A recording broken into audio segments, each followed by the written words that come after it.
Hi everyone, we're here with Kirsty from Surge Protection. Welcome Kirsty. Thank you. As promised, this month at Renew Elect Training, we're concentrating on surge protection devices. So we're here to ask Kirsty, first and foremost, what are they and what do they actually do?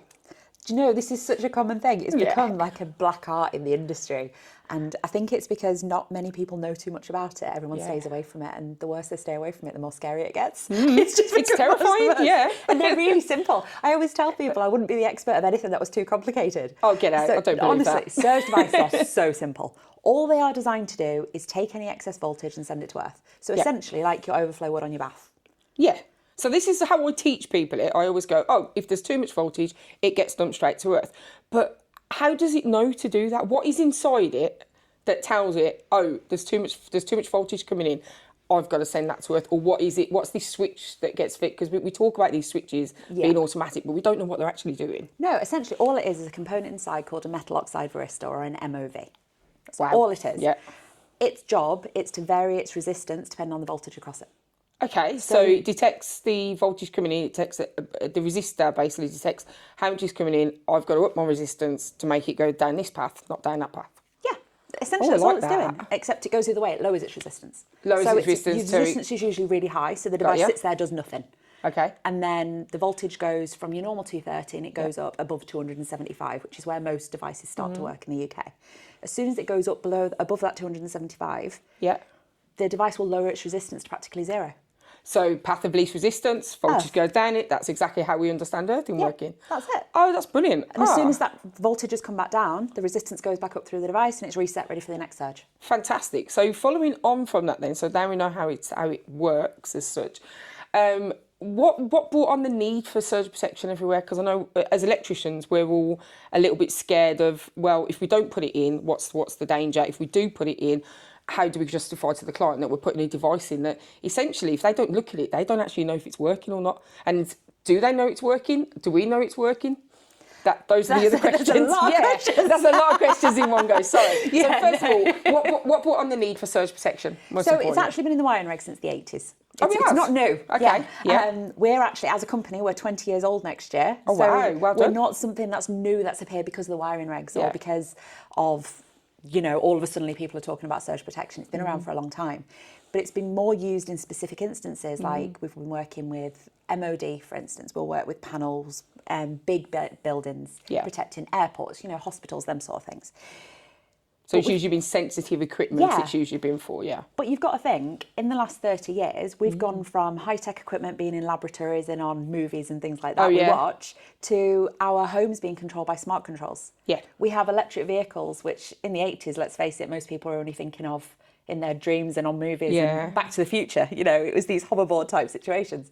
They weren't actually thinking about us actually practically using them. Yeah, and I suppose we're getting into that age now where these dreams are coming reality. That's it. We open our phones by looking at it. Yeah, to be fair, I open my laptop by looking at it now as well. So excellent. Surge protection isn't something new. It's not new technology. They're not new equipment. But we've got to think of the advances we've had in the electrical industry has made it that we now need to protect these. Essentially, anything you make smarter, more energy efficient, which is your key thing at the moment, you make it more sensitive. Yeah. And I always explain what a surge is. So we always talk about surge protection devices, how they work and that type of thing. If we go right back to the beginning of our electrical training, surge protection devices are looking for changes in voltage. Voltage is the pressure in our electrical system.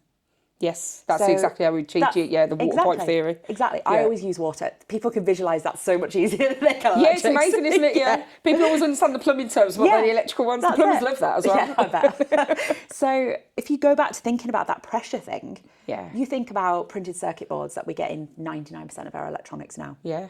And you think of these short duration, short sharp increases in pressure, which is all a surge is. They're degrading these circuits all the time. So instead of it being big, robust components that we would have had 30 years ago, they can't cope with this fluctuation in voltage that we have there. So the surge protection sort of sits there to bridge the gap between the two. Yep. And the more sensitive electronics we use, the more surge protection is needed in our And I suppose industry. everything's got smaller and smaller and smaller now. So that's what's meant that now we've got surge protection effectively that we can now put into a consumer unit rather than having this massive device that obviously, in the 80s probably was a much bigger version of this. That's it. And it is quite nice to see. It is just a single module that you put in a single phase board now. That's it in a which domestic. is great. That's it, just a single Yeah. module, and it protects your board. Yeah, that's brilliant. So the need is obviously technology's moved on, and most of us don't want to see big devices like massive TVs that are starting to get massive effects by transient voltages coming in. Now, one of the things that I've learned recently is that transient voltages are occurring all the time. Every time there's changeovers in the grid, they're occurring. And most electricians, we don't see that. As an electrician myself, very rarely would I put a voltage indicator on and go, oh, actually, my voltage is worth 275 volts. I better go and get a surge protected Because it's device. for such a short, sharp It space is. of time, you don't see it. But what you'll see when you get to site is, LED lights I installed a month ago have blown and I don't really know why. Yeah. Or you've got PLCs when people are on site, or BMS systems, anything that's that sort of sensitive electronics, they don't last the way they should. Yeah. So it's so hard. I mean, I know a lot of insurance companies are now very good at saying, oh, you've got surge issues, or when companies come out to look at products that are damaged, they'll say, oh, it's been an overvoltage problem. But as an electrician on site, it's so hard to say that, because with surges, it's degradation over time. Yeah. So it's just that it shortens lifespan. It won't be, you'll see your lights dip and then, your fridge goes off.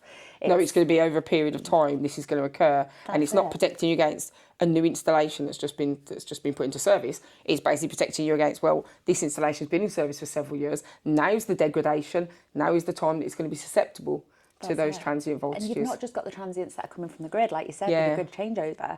You've got switching inside the installation. Oh, absolutely. Every time you turn a switch on, you create a surge. Yeah. So whether that's a tiny switch from turning lights on to turning your kettle on, your fridge compressor kicking in, you turn your washing machine on, you go out to bigger loads and you're talking about supermarkets, lifts, air conditioning units, generators, and then we go out to heavy load machinery. Yeah.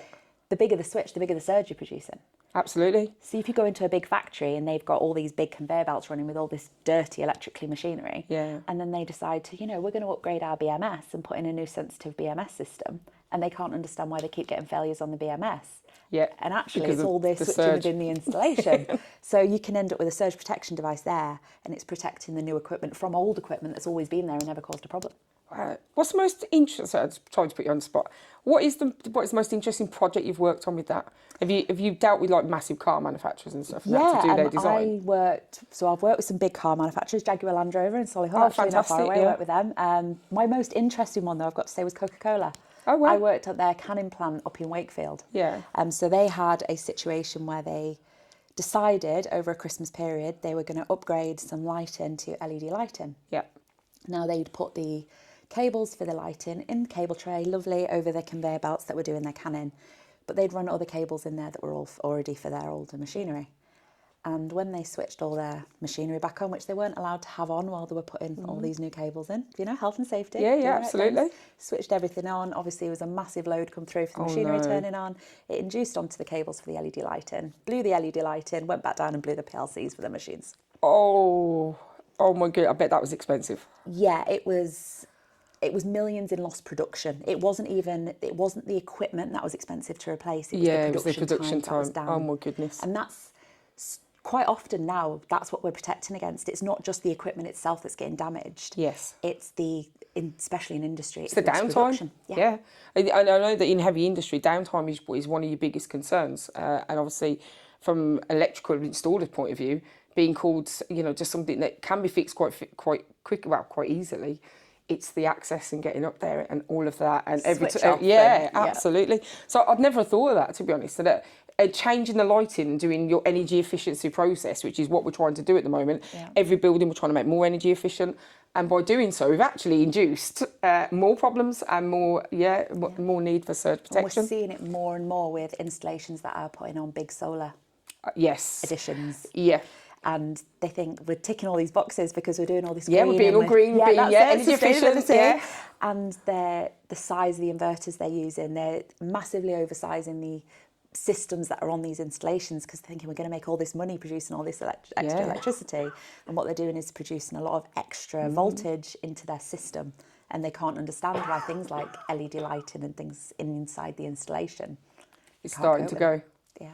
Oh my God, yeah, and I think solar panels is a good one because you can't predict the sunshine. No, especially strangely not enough. here. So I do know that by testing some of the solar panels that I've seen, the massive fluctuations up and down, spikes in the spikes in production, if you like, from it being sort of 1,200 watts per meter squared down to 500 in the next breath, that is going to cause massive fluctuations, which in turn does produce obviously surge.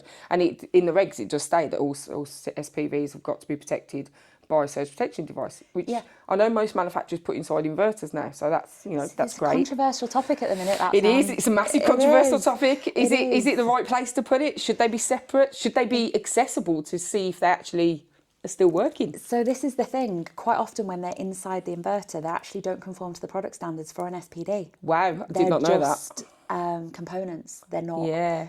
They're not an actual SPD. So it's not a device that I could just open the front of the inverter, take out and replace? No. Oh goodness, I didn't realise that. So they don't have any form of indication on, which means that they also don't meet the product standards. So a quick, easy way to see that is if you look at your inverter, if there's no little box on the front to say your SPD's working and it's green, actually the SPD inside it doesn't conform to the regs, so it's not going to meet your requirements.